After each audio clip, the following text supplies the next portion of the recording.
तो इस चैप्टर का हमने I think theory part last time खत्म कर लिया था. We did some solved numericals also, some selected solved numericals we had done, है ना.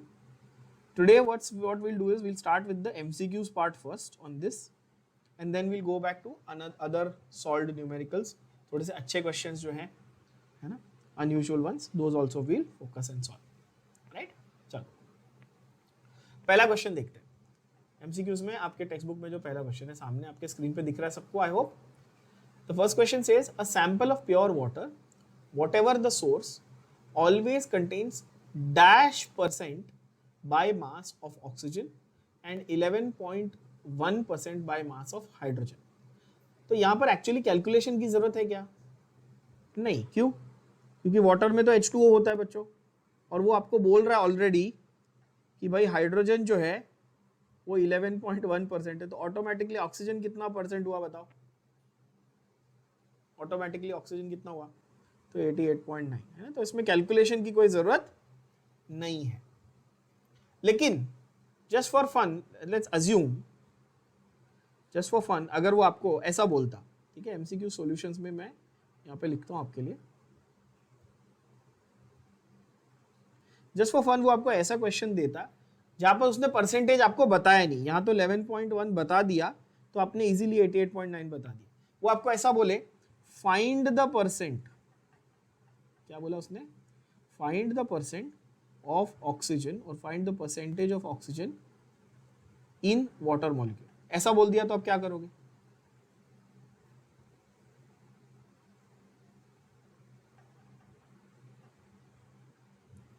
है ना. तो वो बोल रहा है कि भाई ऑक्सीजन कितना है पानी में, है ना. यस, तो आप क्या करेंगे? यू विल से कि अच्छा ऑक्सीजन का एटॉमिक मास क्या है? ऑक्सीजन का atomic mass, atomic weight sorry 16 है ना. शुड आई राइट 16 और 16 ग्राम? ये मैंने क्लियर किया है ना पहले. I'll just write 16 ना. I'll not write gram. Why? Because I'm not writing 1 mole. The moment I write the word gram, it becomes 1 mole. ये मैंने clearly बोला है बच्चों. ग्राम लिखते ही क्या हो जाता है? वो मोल हो जाता है ना. ग्राम वर्ड आ गया तो वो मोल हो जाता है. यहाँ पे मैं बोल रहा हूँ 16 यूनिट्स. याद है सबको? यू, यूनिफाइड मास, है ना. अच्छा, तो एटॉमिक वेट ऑफ ऑक्सीजन किसका है? Sorry, of oxygen is 16. Molecular weight of water क्या है बच्चों?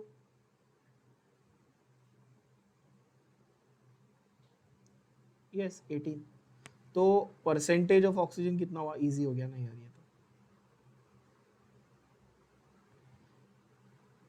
18 में से 16 into 100.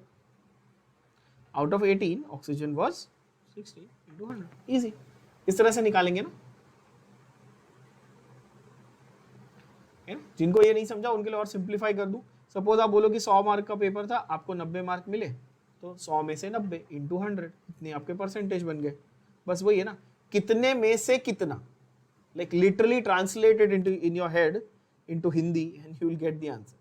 भाई 18 में से 16 है ऑक्सीजन, तो इतना percentage. Now if you calculate, है ना, 2 9s are 250s are, है ना.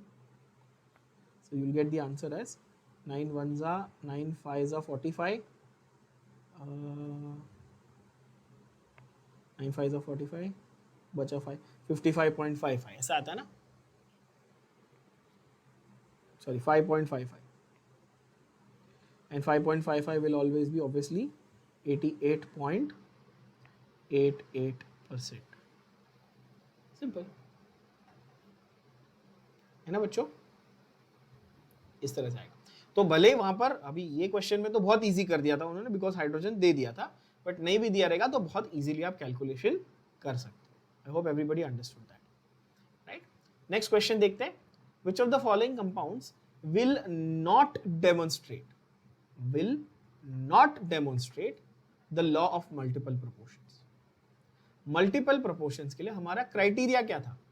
सेम एलिमेंट्स के 2 और मोर कॉम्बिनेशंस. मल्टीपल प्रोपोर्शन हमने कैसे पढ़ा था, याद है?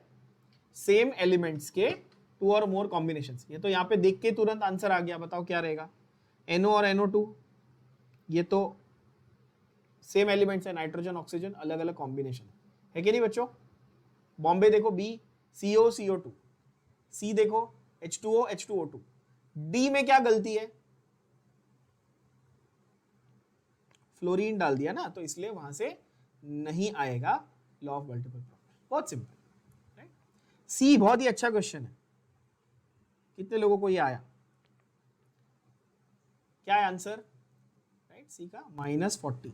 ये हमने किया हुआ है बच्चों, वैसे हमने ये डिस्कस किया था आई थिंक सो, कि फ़ारेनहाइट स्केल में सिर्फ एक ही ऐसा टेम्परेचर होता है जो सेम होता है as the degree Celsius scale, and that is -40। Just to give you an idea, मैंने आपको एक फॉर्मूला सिखाया था फ़ारेनहाइट को डिग्री में कैसे कन्वर्ट करना है, और वाइस वर्सा। क्या होता है, डिग्री फ़ारेनहाइट इज, याद करो फॉर्मूला क्या था, 9/5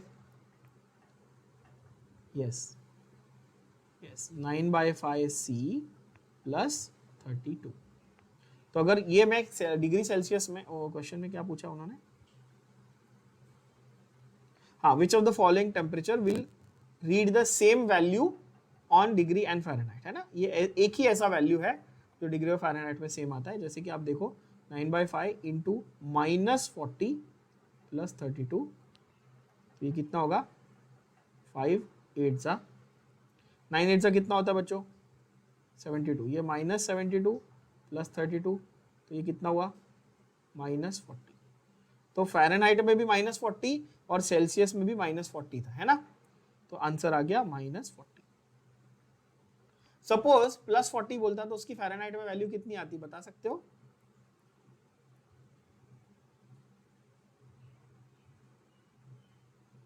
अगर मैं इस वैल्यू को लेता तो इसकी वैल्यू क्या आती, तो ऐसे 64, देखें 9/8 ना, 9 8 72 प्लस 32 कितना आएगा, 104 आ जाएगा ना बच्चों,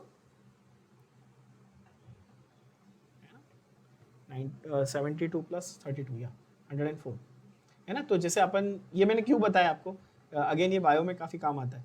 जैसे अपन बोलते हैं ना, किसी को 104 बुखार हो गया, normal body temperature 37 degree Celsius है ना, विच इज 98.4 डिग्री फ़ारेनहाइट, है ना। और किसी को 104 बुखार हो गया तो मतलब 40 डिग्री बॉडी टेम्परेचर पहुंच गया, which is too much, very high, है ना। चलो, next one is a very straight forward question, everybody knows this. What is the SI unit of electric current बच्चों, एम्पियर। बट बाकी भी बता देंगे, चलो। वोल्ट किसके लिए, पोटेंशियल डिफरेंस के लिए। कैंडेला किसके लिए, इल्यूमिनेशन, लुमिनस इंटेंसिटी है ना, इल्यूमिनेशन के लिए बेसिकली, ठीक है। न्यूटन किसके लिए है, फोर्स के लिए, है ना। फोर्स का फॉर्मूला क्या है, फिजिक्स में पढ़ते हो, force is mass into acceleration, and what is work, force into displacement, ठीक है। तो डी का आंसर है, फोर्थ वाले का आंसर है एम्पियर। फिफ्थ वाले का आंसर क्या है देखते हैं, चलो। In the reaction N2 plus 3H2 gives 2NH3, the ratio by volume of N2 H2 and NH3 is 1:3:2, of course। तो दिख रहा है, this is 1:3:2, राइट। ये नंबर्स को हम लोगों ने क्या बोला था बच्चों, ये जो नंबर लिखे होते हैं बैलेंस केमिकल इक्वेशन में, इनको हम लोगों ने क्या बोला था, इनको हम लोगों ने बोला था स्टोइशियोमेट्रिक कोएफिशिएंट्स। इनको क्या बोलते हैं, स्टोइशियोमेट्रिक कोएफिशिएंट्स, ठीक है ना। ये थोड़ा सा एक आई फंडू सा वर्ड है, क्या था देखो, दिस वाज क्वेश्चन 5 ना। N2 plus 3H2 gives 2NH3, है ना। तो ये 1 है ना ऐसा, तो ये जो 1:3:2 है ना, इसको आप मोल रेशियो भी बोल सकते हो, but the correct terminology that you are suppose to use is stoichiometric ratio. क्या बोलेंगे, स्टोइशियोमेट्रिक रेशियो। और इन नंबर्स को हम लोग क्या बोलते हैं, स्टोइशियोमेट्रिक कोएफिशिएंट्स, ठीक है। चलो, तो ये सिर्फ एक बेसिक आइडिया, मतलब एक चीज वर्ड है वो याद रख ले, ठीक है। तो N2 plus 3H2 gives 2NH3, that is 1:3:2। ये क्या डिफाइन करता है, ये कौन सा लॉ डिफाइन करता है, gaseous volumes, yes, why, because nitrogen is also a gas, hydrogen is also a gas, and ammonia is also a gas, of course। if all three are gases, which means ये लोग एक particular volume में साथ में combine हो रहे हैं, and those volumes are in fixed whole number ratios, और simple whole number ratios. The next question, that is question F, is very very interesting. Which of the following will have maximum number of molecules? How are you going to judge that? 7 gram nitrogen, 2 gram hydrogen, 8 gram oxygen and 20 gram NO2. Very very important type of question. फिर से देखो, how many, which one has maximum number of molecules? Now when you say number of molecules,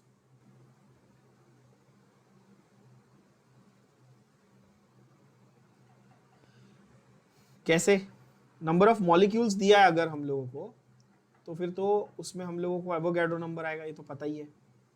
और given mass दिया है तो उसमें से moles कैसे निकालते हैं बच्चों अपन? तो सबसे सिंपल फॉर्मूला क्या है, ध्यान से देखना.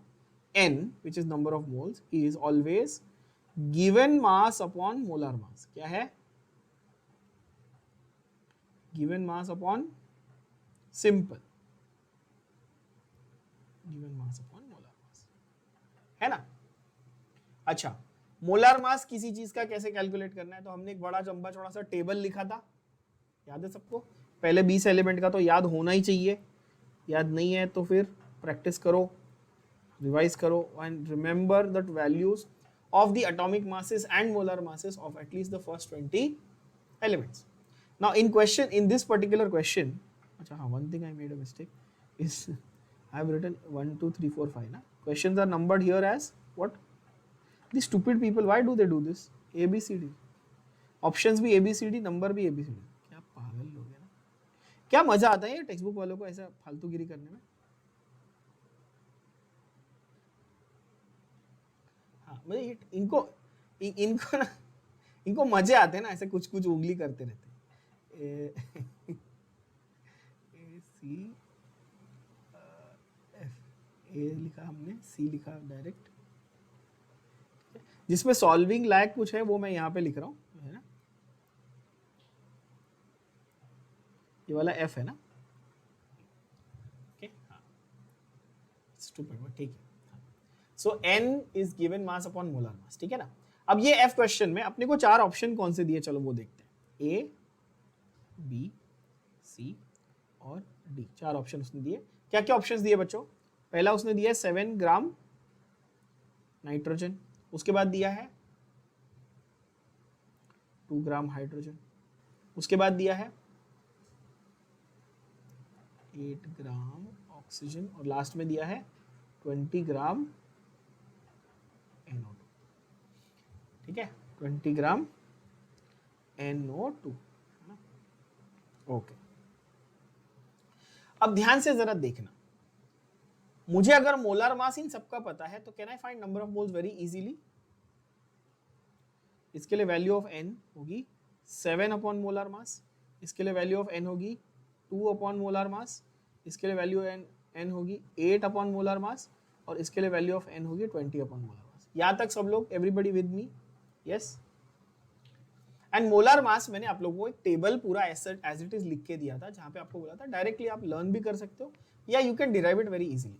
नाइट्रोजन का atomic weight is 14, molar mass is 28. So can I say this is 7/28? कितना आया 7/28? 1/4, यानी कि 0.25 बच्चों. बोलेंगे हाँ. हाइड्रोजन का atomic weight is 1, molar mass is 2. Why? Because it's a diatomic molecule. You can see that आपके स्क्रीन पे सामने H2 लिखा हुआ है, तो 2/2 यानी कि 1 मोल बच्चों. यस. ऑक्सीजन कितना होता है, मोलार मास कितना होता है ऑक्सीजन का? 16 into 2 कितना? 32, यानी कि ये 8/32, ये वापस हो गया 0.25. बोलो. और नाइट्रोजन और डाइऑक्साइड NO2, ये इंटरेस्टिंग है. नाइट्रोजन इज 14, ऑक्सीजन इज 16, 32, यानी 32 प्लस 14 कितना हुआ? 46 हुआ. Yes, if my calculation is correct it will be 46. Yes बच्चों. So the answer of n will be literally 0.1 something.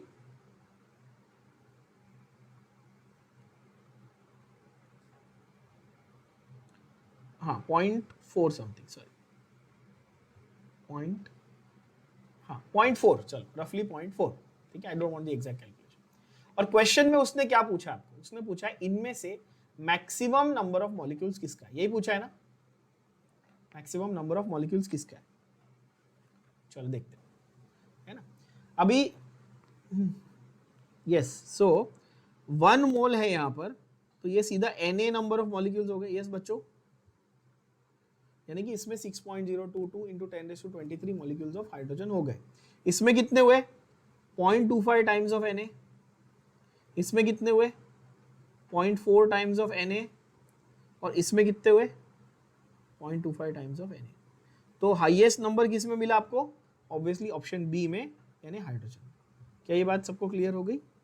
काफी सिंपल तरीके से करना है ना। ये तो मैंने काफी आप लोगों को कैलकुलेशन वगैरह भी, फॉर्मूला भी लगा के दिखाया कि अच्छा number of moles is always, remember the formula, क्या है number of moles, repeat, number of moles is given mass upon molar mass, always given mass upon molar mass, symbol is small n, है ना।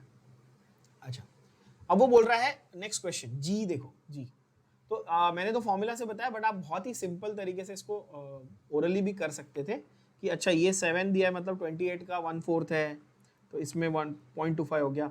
ये 8 दिया मतलब 32 का 1/4 है, तो इसमें 0.25 हो गया। ये 20 मतलब 46 का हाफ से भी कम है, तो 0.4 के आसपास हो गया। और ऊपर जो है 2 ग्राम जो है hydrogen, that is 1 mole, obviously उसमें सबसे ज्यादा मॉलिक्यूल्स हो, है ना, ये तो बात सही है। नेक्स्ट देखते हैं, how many gram of water are present in 0.25 mole of it. तो वाटर का मोलार मास कितना है बच्चों, 18। तो मतलब ऐसा बोल सकते हैं कि 18 ग्राम इज 1 मोल,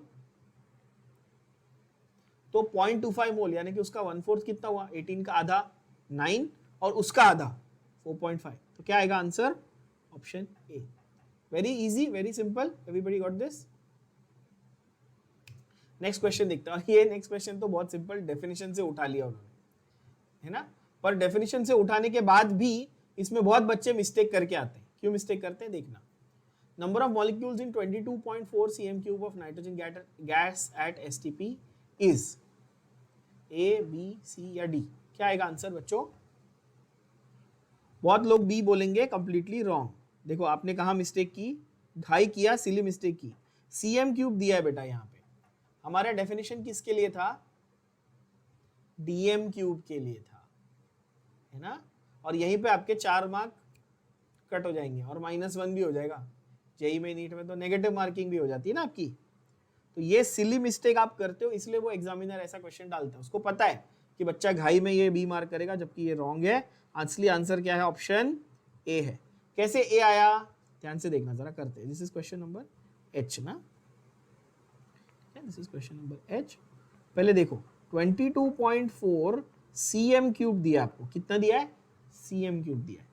मतलब ऐसा बोल सकते हैं 22.4 इंटू 10⁻³ dm³, समझे बच्चों। अच्छा, अभी किसी को अगर ये नहीं पता कि cm और dm में क्या ये है, तो 1 cm इज 10⁻⁻1 dm। एक सेंटीमीटर जो है ना, वो एक डेसीमीटर का 10वां हिस्सा होता है, 1/10 हिस्सा होता है।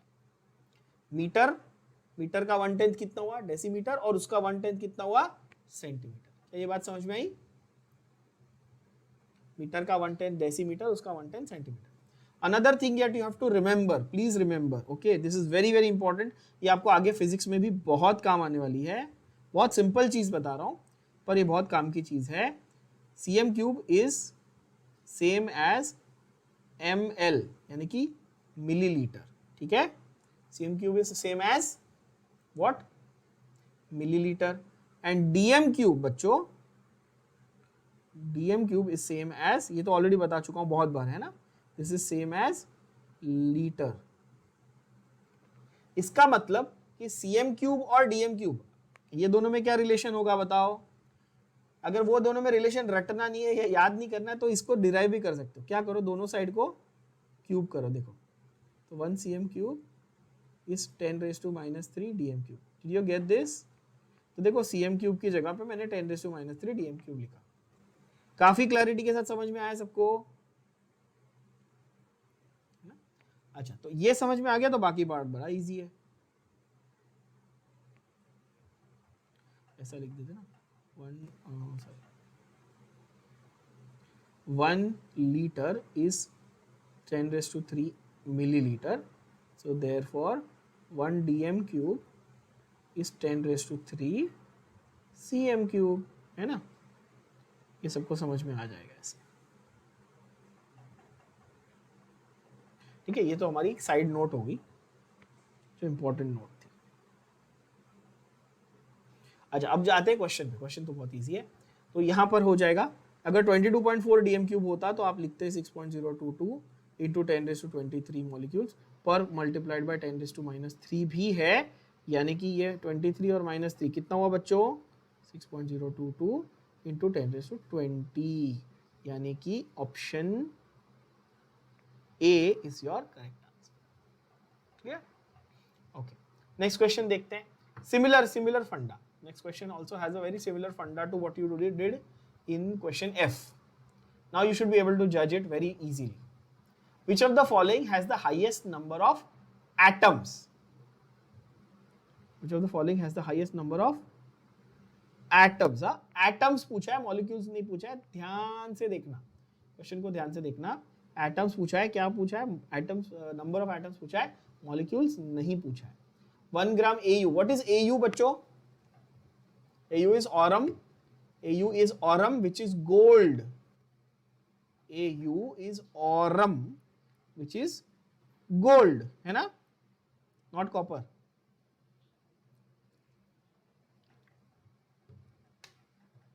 Cu is copper. What is Na? Na sodium, lithium, chlorine, ठीक है? उन्होंने आपको ये बेसिकली बोला कि भाई चारों चीजों का 1-1 ग्राम दिया है, इनमें से किसमें क्वांटिटी सबसे ज्यादा, यानी किसमें नंबर ऑफ एटम सबसे ज्यादा है। क्वेश्चन समझ में आया? तो यहां पर हम लोगों को आई में पहली बात तो 1 ग्राम सब दिया, ठीक है? तो ऑप्शंस बता दो क्या है 1 ग्राम? पहले क्या था? गोल्ड।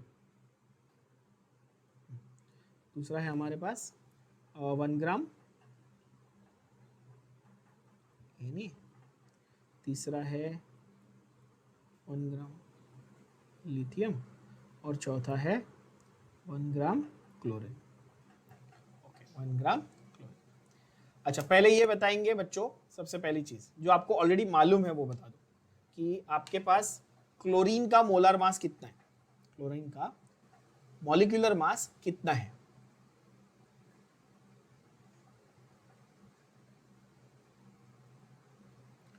(71) of course. क्यों? 35.5 जो है वो उसका एटॉमिक मास है, और मोलर मास कितना हो जाएगा? 71। ठीक है, प्रैक्टिस करनी है वो जो टेबल मैंने दिया है उसका, ठीक है? जिसको नहीं पता वो ऐसे ये पहले देख लो। क्लोरीन का नंबर 17 होता है, मास 35.5 होता है, तो मोलर मास कितना हुआ? 71 हो गया। ठीक है, ध्यान से देखना। अभी मैंने आपको एक फॉर्मूला बताया, given mass upon molar mass is number of moles. तो मुझे आप ये बता सकते हो n की वैल्यू सबके लिए कितनी आएगी? तो मैं ऐसे बोलूं n of AU, n of Na, n of Li, आपको ऐसे समझ में आएगा ना, and n of Cl2। Given mass is 1 ग्राम सब में, पर मोलर मास क्या है? सबका अलग अलग है कि नहीं है? तो सबकी n की वैल्यू भी अलग आएगी। अच्छा, गोल्ड का मोलर मास पता ही नहीं है बच्चों को। गोल्ड का मोलर मास कितना होता है गाइस? 197 होता है। ये एक अलग नोट करके रखना, ये हमने नहीं लिखा था ना टेबल में। कुछ ऐसे यूनिक एलिमेंट्स हम लोगों ने पहले 20 लिख दिए, फिर बीच बीच में जो नए नए आते जाएंगे ना, विल कीप राइटिंग देम। ठीक है, गोल्ड का नंबर क्या होता है? मास जो होता है वो 197 होता है। और गोल्ड का एटॉमिक नंबर क्या है बच्चों? 79। गोल्ड का atomic number is 79।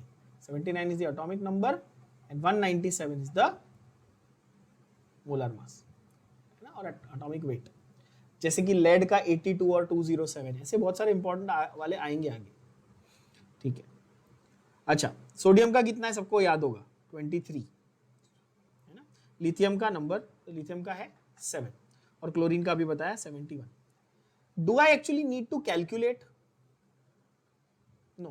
All I want to find out is which one will be the smallest value, which one will be the biggest value. 1 upon something है। अभी 1 upon 197, 1 upon 23, 1 upon 7 और 1 upon 71, है ना? इन सब में से सबसे छोटी वैल्यू कौन सी होगी? ये स्मॉलेस्ट वैल्यू होगी। ये बात समझ में आ गई बच्चों सबको? और ये सबसे बिगेस्ट वैल्यू होगी। बोलो हाँ कि ना? अब यहां पर देखो, यही है एमसीक्यू में इंटेलिजेंटली कैलकुलेशन की जरूरत है। अगर यही थियोरी में पूछते आपको तो आपको एक्चुअली बैठ के ये डिवाइड करना पड़ता था। तो आप इसको 1000 लेते, फिर इंटू 10⁻³ करते, फिर 197 से 1000 को डिवाइड करते, है ना? ये सब टाइम पास होता आपका, है कि नहीं? लेकिन यहां पर लॉजिक का ज्यादा यूज है। मुझे तुरंत विद इन अ सेकेंड ये समझना चाहिए कि अच्छा 197 से डिवाइड किया तो स्मॉल वैल्यू आएगी, 7 से डिवाइड किया तो बिग वैल्यू आएगी। और क्वेश्चन में उसने मुझे क्या पूछा है देखो अभी, कि सबसे ज्यादा एटम्स किसमें होंगे। तो ये मैं बोल सकता हूं कि जिसमें सबसे बड़ी वैल्यू आएगी मोल्स की, उसमें ही सबसे ज्यादा एटम्स होंगे। क्या ये बात समझ में? अच्छा, इसमें एक कैच है। कोई मुझे बता सकता है कि वो कैच क्या है?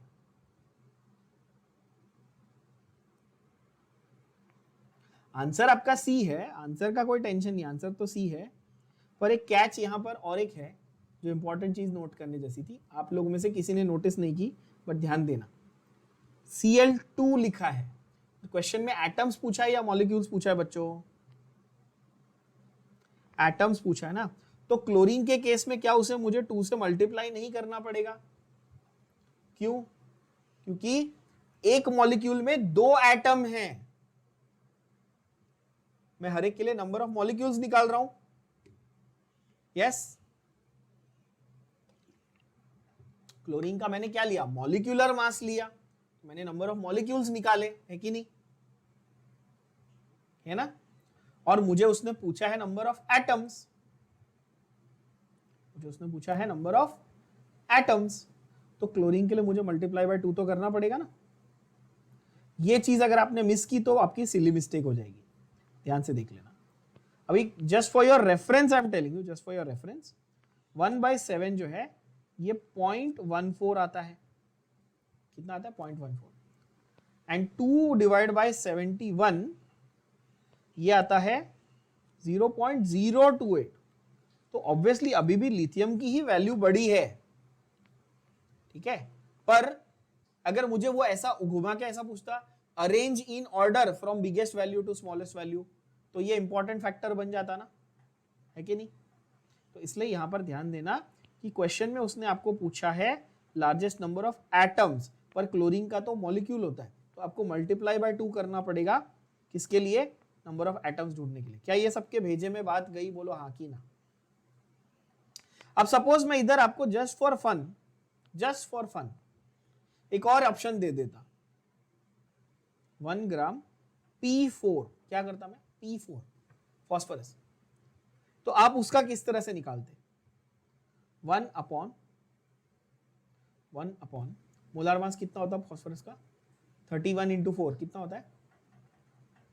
124। पर उसको मल्टीप्लाई बाय 4 करते कि नहीं एटम्स निकालने के लिए? बोलो हाँ कि ना।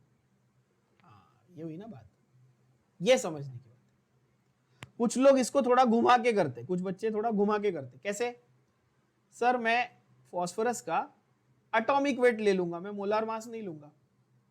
यहां पर 4 इंटू 31 करके इधर 4 से डिवाइड करने से अच्छा मैं पहले ही एटॉमिक मास ले लेता हूं ना, क्योंकि उसने मुझे एटम्स पूछा था, याद है? मैंने मोलार मास से नहीं एटॉमिक मास से डिवाइड कर दिया।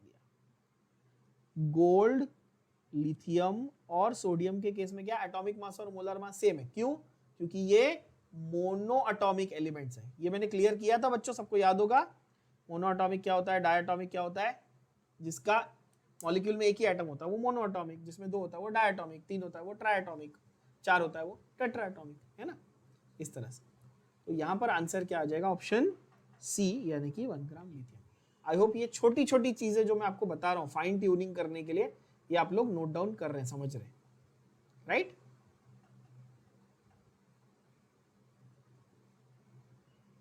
सो these were your MCQs I think. और है क्या? नहीं, इतने ही। चलो अभी हम लोग जाते हैं हमारे न्यूमेरिकल्स पे, solving of the numericals. Question E देखते हैं, अच्छा सवाल है। क्या पूछ रहे हैं वो? एक स्टूडेंट ने कार्बन की पेंसिल ली। अच्छा, कार्बन की पेंसिल को आप क्या बोलते हो? सिंपल भाषा में आप लोग क्या बोलते हो कार्बन की पेंसिल को? You will call it a lead pencil. Call it a lead pencil. And I'll tell you something very interesting. What is the percentage of actual lead in a lead pencil? ये question recently NEET की exam में आया हुआ question है। ये मतलब previous year question में आपको मिलेगा। Note, lead pencil does not contain the element lead. It contains carbon. Lead pencil does not contain the element lead. हाँ, ये सिर्फ नाम के लिए वो lead है, पर उसमें lead होता नहीं है। एग्जाम में क्वेश्चन आया था, what is the percentage of lead in a lead pencil? 20, 40, 80, 0। Answer क्या है? 0 है ना। इंपॉर्टेंट एग्जाम में आया हुआ क्वेश्चन बता रहा हूं, ठीक है। ओके, खैर, तो कार्बन पेंसिल जिसको आप लेड पेंसिल बोलते हो, तो उसने कार्बन की पेंसिल से होमवर्क लिखा, ठीक है। अच्छा, और उसने 5 मिलीग्राम होमवर्क लिखा, ठीक है। तो ये तुम लोग अगली बार से यूज करना, है ना। जब टीचर होमवर्क मांगे कितना पेज लिखा, तो बोलना सर पेज तो पता नहीं, 50 ग्राम लिख के लाया हूँ, ऐसा कुछ बोलना। तो ये भाई साहब 5 मिलीग्राम होमवर्क लिख के गए, तो वो पूछ रहा है कि भाई इसके 5 मिलीग्राम होमवर्क में कितने मोल ऑफ कार्बन है, और अगर वो 12 मिलीग्राम होमवर्क करता तो उसमें कितने एटम्स होते, ये वो पूछ रहा है। तो सबसे पहली बात बच्चों ये बताना कि कार्बन जो है वो मोनोएटॉमिक है कि डायटॉमिक है? Carbon is monoatomic. Carbon is monoatomic, यानी कि वो C को अपन C लिखते हैं ना, C2 या C3 या C4 नहीं लिखते। कार्बन इज मोनोएटॉमिक, मतलब उसका atomic number of atoms, number of molecule same रहेगा, उसका टेंशन नहीं आएगा अपने को। पहले ये क्लियर कर लेते हैं ना बात। अच्छा, तो इसका ए पार्ट जो है, इस क्वेश्चन का ए पार्ट, तो ये तो इजी है। ए पार्ट में उसने क्या दिया आपको? गिवन मास कितना दिया बच्चों? 5 मिलीग्राम दिया ना, 5 मिलीग्राम। तो ऐसे बोलू 5 इंटू 10⁻³ ग्राम। यस, ये बहुत इंपॉर्टेंट हो गया। ये बहुत इंपॉर्टेंट क्यों हुआ? क्योंकि यहां पर मिलीग्राम और ग्राम है ना, वो कंफ्यूजन नहीं होना चाहिए आपको, ध्यान से सुन लेना। ओके, नंबर ऑफ मोल्स कितने होंगे बताओ? n। अभी बताया था फॉर्मूला क्या है, गिवन मास अपॉन, मैं फॉर्मूला बार बार लिखूंगा ताकि आपको याद हो जाए। मैं यहाँ 10 बार लिखूंगा तो आपको याद ही हो जाएगा ना फिर। Given mass upon molar mass. कितना है given mass? 5 into 10⁻³ molar mass कितना है? Molar mass atomic mass same ही है ना, दैट इज 12। अभी देखो ये 12 ग्राम है, ठीक है, दोनों को ग्राम में ले लिया मैंने, ठीक है, तो नंबर ग्राम ग्राम कैंसिल हो जाएगा। 12 4 ज़ा 48 पॉइंट 12 1 ज़ा 48 ना 2 4.1 समथिंग, करेक्ट बोल रहा हूँ। 4.1 इंटू 10⁻³ मतलब 0.4, अरे सॉरी 4.1 12 4.1 कैसा रे, 0.41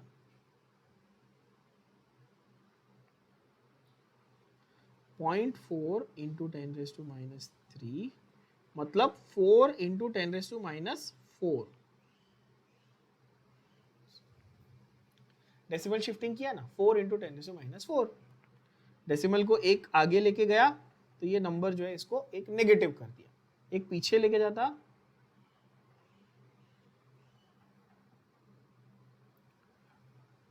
yeah, that is fine. 0.416 is also okay. If you want to write the precise answer, it will be 0.41. तो 4.1 इंटू 10⁻⁴ मोल्स। अभी ऑप्शन बी में वो बोलता है सपोज यही होमवर्क 12 मिलीग्राम रहता, तो आप बताओ क्या रहेगा बच्चों? n मतलब अगेन क्या रहेगा? Given mass upon molar. तो ये हो जाएगा,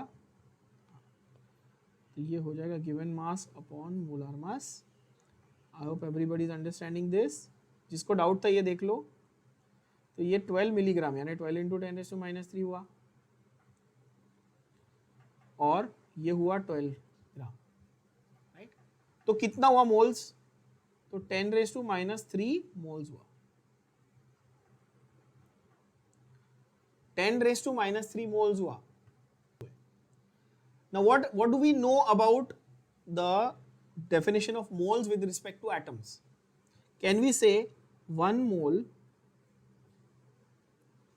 contains 6.022 into 10⁻23 carbon atoms? Yes or no? तो 10⁻³ मोल में कितना,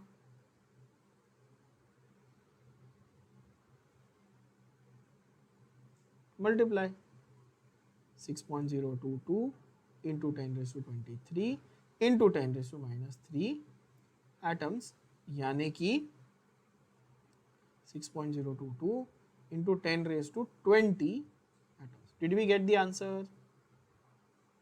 Simple. So that is, these are your answers. You can confirm. See, 6.022 into 10⁻20. Right? That was question number E of your textbook. Next is question number F. Interesting. Arjun purchased 250 gram of glucose for 40 rupees. तो 1 मोल glucose कितने का आया? ये question था, बहुत simple question है, ध्यान से देखना। कभी भी आपको मोल से रिलेटेड कोई क्वेश्चन आता है ना, तो बच्चों एक बेसिक एक आपको मैं फंडा दे रहा हूं, आप सबसे पहले मॉलिक्यूलर वेट निकाल लेना। कोई कंपाउंड दिया, उसका सबसे पहले क्या करोगे आप, मॉलिक्यूलर वेट आप निकाल लो। तो molecular weight of glucose, formula भी दिया है, क्या formula, C6H12O6। We know carbon is 12, तो ऐसा बोलूं 6 into 12 plus 12 into 1 plus 6 into 16. Carbon is 12, oxygen is 16, hydrogen is 1. Everybody knows this, understands this, yes? 6 12 are 72 plus 12 plus 96. कितना होता है 180। अभी 180 मैंने ग्राम नहीं लिखना है, पहले सिर्फ मैं मॉलिक्यूलर वेट लिख रहा हूँ। सो देयरफॉर मैं ऐसे लिखूं, अब मैं बोलूं 1 mole of glucose is 180 gram. Will it make sense? Tell me yes और नो, है ना। अब ये इजी हो गया, 250 ग्राम कॉस्ट 40 रुपीज, यही बोला है ना उसने, हाँ 40 रुपीज। सो देयरफॉर 180 ग्राम कॉस्ट कितना, समझा बच्चों? तो क्या वैल्यू आएगी बताओ। ये क्या होता है, इसको हम लोग यूनिटरी मेथड बोलते हैं मैथ्स में, पता है ना सबको, unitary method, A cos B and C cos D cross multiply, you will get the answer. तो यहां पर x की वैल्यू क्या आ जाएगी, सिंपल 40 इंटू 180 डिवाइड बाय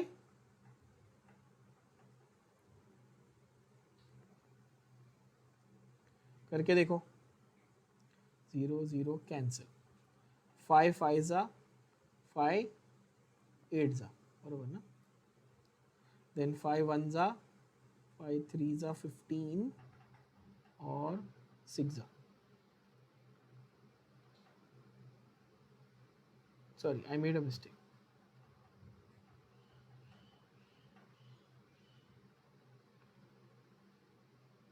5 1 जा 5 8 जा, yes, and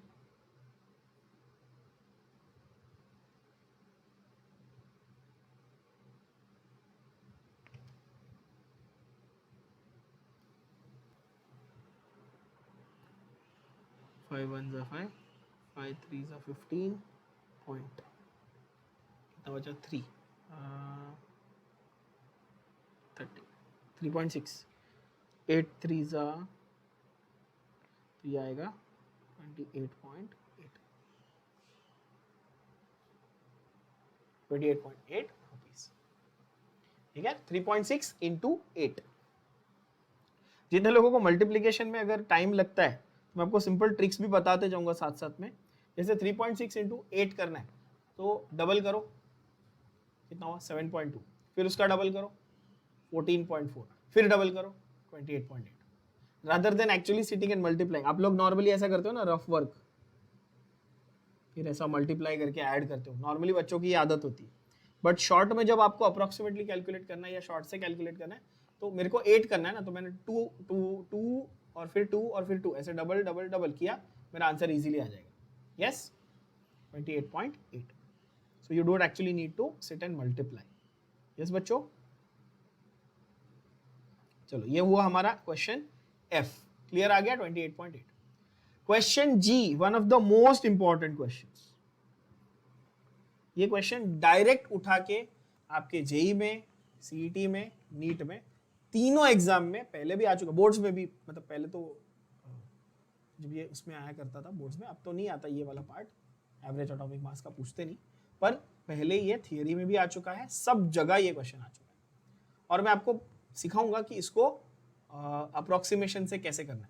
पहले प्रॉपर मेथड से करते हैं, फिर अप्रोक्सीमेशन से करेंगे। क्वेश्चन को पढ़ लो पहले, क्या बोलता है वो। Natural isotopic abundance of B10 यानी बोरॉन 10 इज 19.6% एंड B11 यानी बोरॉन 11 इज 80.4%। यानी कि बोरॉन के दो आइसोटोप है, एक 10 मास 10 वाला, एक मास 11 वाला, दोनों के परसेंटेज अलग अलग है। ये क्लियर है। Exact isotopic mass of those is 10.13 and 11.009। Calculate average atomic mass of boron. ठीक है, क्वेश्चन को ध्यान से देख लेना। ये रहा हमारे सामने क्वेश्चन। सबसे पहले तो इसका गिवन हम लोग लिख लेते हैं बच्चों। तो इनडायरेक्टली अपन सिर्फ सिंपल वर्ड्स में अगर गिवन लिखें तो हम लोग ऐसे लिखेंगे कि एटॉमिक वेट और उसका करस्पॉन्डिंग परसेंटेज। ठीक है, एटॉमिक वेट और उसका करस्पॉन्डिंग परसेंटेज ऐसा लिख देते हैं।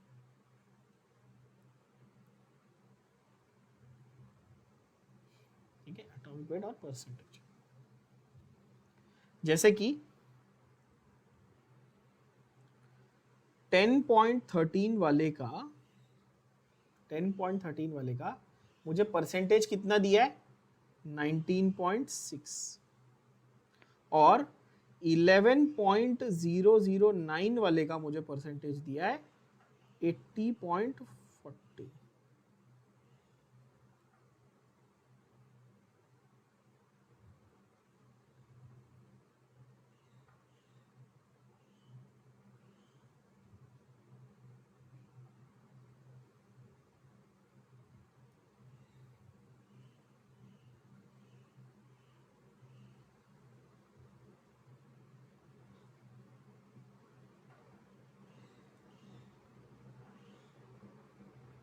ऐसा, ठीक है, मैंने टैबुलर फॉर्म में आपके लिए लिख दिया। अब when you say percentage, percentage means divide by 100, yes of course. तो the way to find average atomic mass is,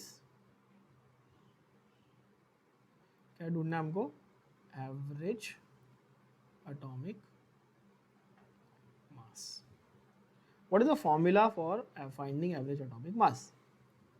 तो भाई जो दो वेरिएंट दिए हैं, उन दोनों वेरिएंट के अपने अपने मासेस लेकर हमको क्या करने हैं, ऐड करने हैं।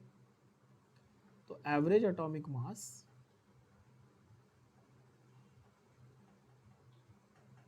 इज इक्वल टू, ध्यान से देखना, 10.13 वाले का 19.60 आउट ऑफ 100 है। समझ में आई बात एवरीबॉडी। ये मास वाले का ये परसेंटेज, सिंपल,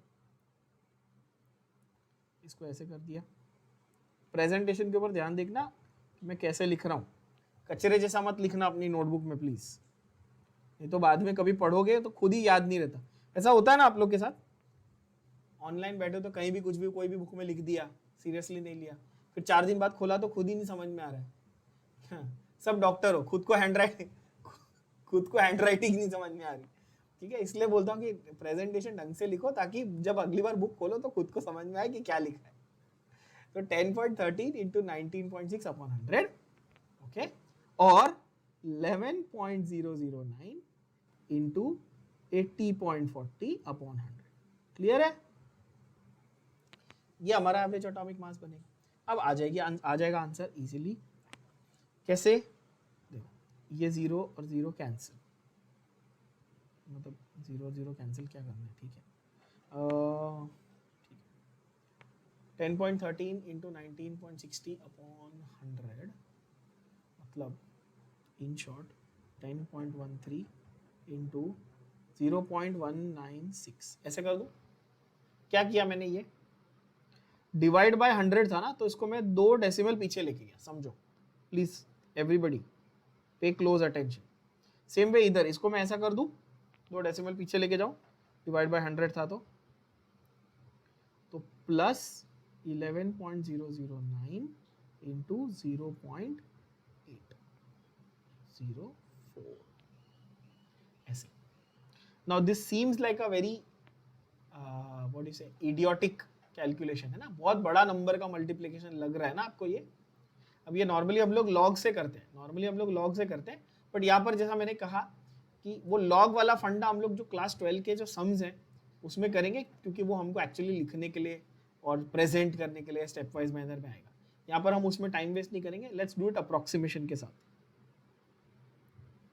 सपोज मैं राउंड ऑफ करके बोलूं कि भाई ये 10 इंटू 0.2 हो गया, 196 को राउंड ऑफ करके 200 कर दूं, काफी इजी हो गया ना। तो 10 इंटू 0.2 प्लस 11 इंटू 0.8 कर दिया। आप बोलेंगे हाँ सही बात है, तो 10 इंटू 0.2 कितना हुआ बच्चों, 2, और 11 इंटू 0.8 कितना हुआ, 11 8 88, तो 8.8 हो गया बच्चों। तो कितना हुआ आंसर, 10.8 ग्राम, नहीं एक्चुअली सिर्फ 10.8। And if you see the answer in your text, check 10.81, कितना इजी है ना, सही है। अब मैं आपको बताता हूं इसकी सबसे भयंकर ट्रिक, मैं ट्रिक बताता हूं, आपको मजा आ जाएगा, और इसको आपको बिना सॉल्विंग के 2 सेकेंड में कैसे आंसर आएगा देखना। मेरे पास जो 2 वेरिएंट दिए इस क्वेश्चन में वो कौन से हैं, एक 10 वाला है, एक 11 वाला है, करेक्ट। एक मास 10 वाला है और एक मास 11 वाला है। Everybody is understanding this? Yes. अच्छा, इन दोनों में से ज्यादा परसेंटेज किसका है, मास 11 वाले का, तो my answer will be closer to 11, इतना तो मुझे लॉजिकली पता है। क्यों? क्योंकि बड़ा परसेंटेज उसका है, मेरा आंसर 11 के नजदीक, तो मेरा आंसर 10 और 11 के बीच में आएगा, पहली बात कॉमन सेंस। और दूसरा, वो 10 के नजदीक आएगा कि 11 के नजदीक आएगा बच्चों, 11 के नजदीक। अभी एग्जैक्ट चाहिए, अभी आप बोलो नहीं हमको एग्जैक्ट चाहिए सर, क्योंकि ऐसा एग्जाम में ऑप्शन आ गए, 4 ऑप्शन, 10.5, 10.6, 10.7, 10.8, एग्जैक्ट चाहिए हमको। कैसे एग्जैक्ट भी बताता हूं ट्रिक से कैसे आएगा। नंबर लाइन समझते हो आप लोग मैथमेटिक्स में, तो ऐसे समझो 10 है और 11 है, 10 है और 11, मेरे को यहां पर 10 और 11 के बीच की जो वैल्यू है उसका उन्होंने परसेंटेज दिया है। परसेंटेज मतलब डिवाइड बाय 100। तो अपने दिमाग में आपको ऐसे इमेजिन करना है कि 10 और 11 के बीच में ऐसे 100 छोटे छोटे पार्ट होंगे, फॉर एग्जाम्पल ऐसे 100 छोटे छोटे पार्ट होंगे, और इसमें से 11 की तरफ 80% पार्ट्स है कि नहीं, 80.4%। तो मेरा 10 के बाद 0.8 आंसर आ गया, कितना, 10.8। कितना इजी, समझे लोग क्या बोला मैंने। सपोज वो मेरे को बोलता कि 11 वाले का परसेंटेज 65 है, तो मेरा एग्जैक्ट आंसर क्या आता, 10.65। हाँ, ये ट्रिक आपको समझनी है, यानी कि जो डिफरेंस है ना उसके हिसाब से आपको परसेंटेज इजीली निकालते आएगा, जो डिफरेंस है उसके हिसाब से आप इजीली परसेंटेज निकाल सकते हो, है कि नहीं। ये दोनों के बीच में डिफरेंस कितना था, 1 का, 10 और 11 के बीच में 1 का डिफरेंस था, उसका 80% कितना हुआ, 0.8, चिपका दो 10 के आगे 0.8, आ गया आंसर 10.8। कैलकुलेशन की जरूरत नहीं पड़ेगी। I hope everybody got this. You can use the same shortcut for many other such questions where they've asked you average atomic mass. करके देखें. चलो नेक्स्ट क्वेश्चन देखते हैं.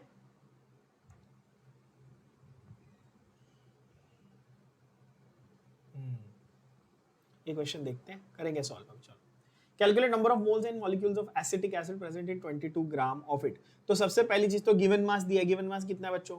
22 ग्राम गिवन दिया है ना, 22 ग्राम. अच्छा तो गिवन मास मेरे को मिल गया 22 ग्राम. मोलार मास कितना है एसिटिक एसिड का? तो उसके लिए मुझे मॉलिक्यूलर फॉर्मूला पता होना चाहिए. तो मोलार मास है, अच्छा मॉलिक्यूलर फॉर्मूला है CH3COOH. क्या बात है यार, मेरी हैंडराइटिंग ऐसा लग रहा है कि वो प्रिंट के अंदर मस्त बैठ गई. तो कार्बन कितने? 2, तो 2 × 12 है ना कार्बन. और हाइड्रोजन कितने हैं? 4, तो 4 × 1. और ऑक्सीजन कितने? 2, यानी कि 2 × 16. तो टोटल ये हो गया 24 + 4 + 32 यानी कि 60. आई नो मैं ऐसा एकदम ऐसे छोटे बच्चों को लिखवाते वैसे लिख रहा हूँ, पर इंपॉर्टेंट है आप लोगों के पास ये बना बनाया सॉल्यूशन रहेगा just whenever you want to refer. ठीक है. नंबर ऑफ मोल्स कितने हो गए? Given mass upon molar mass. Given mass upon molar mass कितना हो जाएगा बच्चों? 22/60. Now the thing is, do you actually need to convert this into decimal? Don't. you'll end up wasting your time. अच्छा नहीं पूछा है ना, सॉरी फिर तो करना पड़ेगा. कैलकुलेट नंबर ऑफ मोल्स पूछा है क्वेश्चन में, तो आपको करना पड़ेगा. तो 22/60 कर लो. तो अगर 20/60 होता तो 1/3 होता, तो 0.3333 होता, तो ईजी हो जाता ये. तो अगर 20/60 कर देता मैं इसको रफली कैलकुलेशन में, तो 0.33 हो जाता अप्रोक्सीमेशन से. अच्छा सपोज 24/60 होता तो कैंसिल आउट होता 3 से.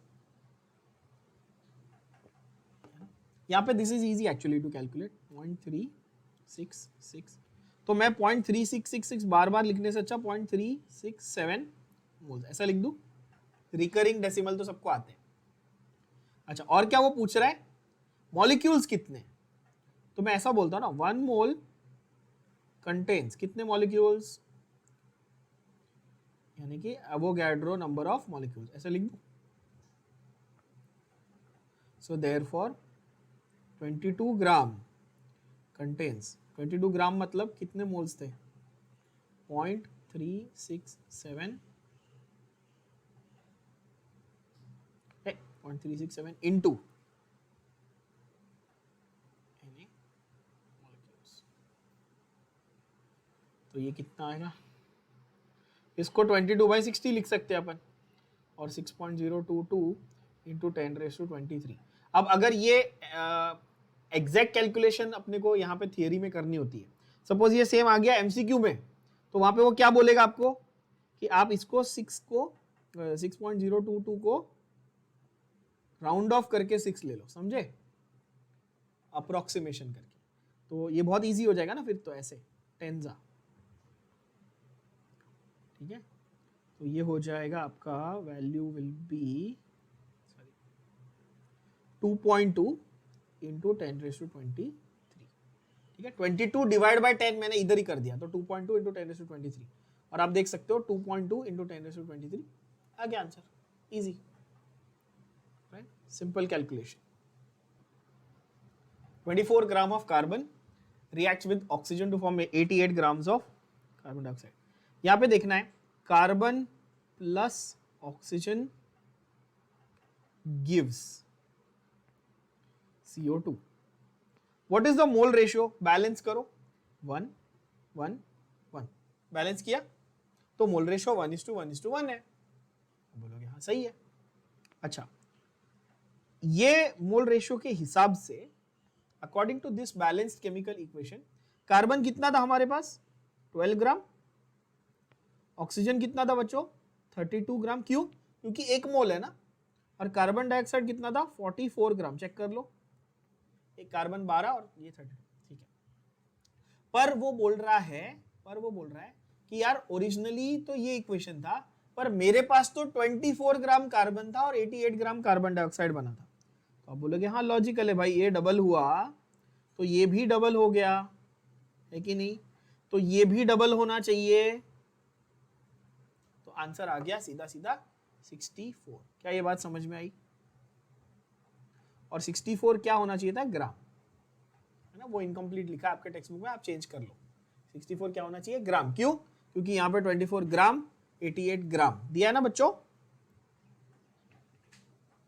यस, 24 ग्राम 88 ग्राम।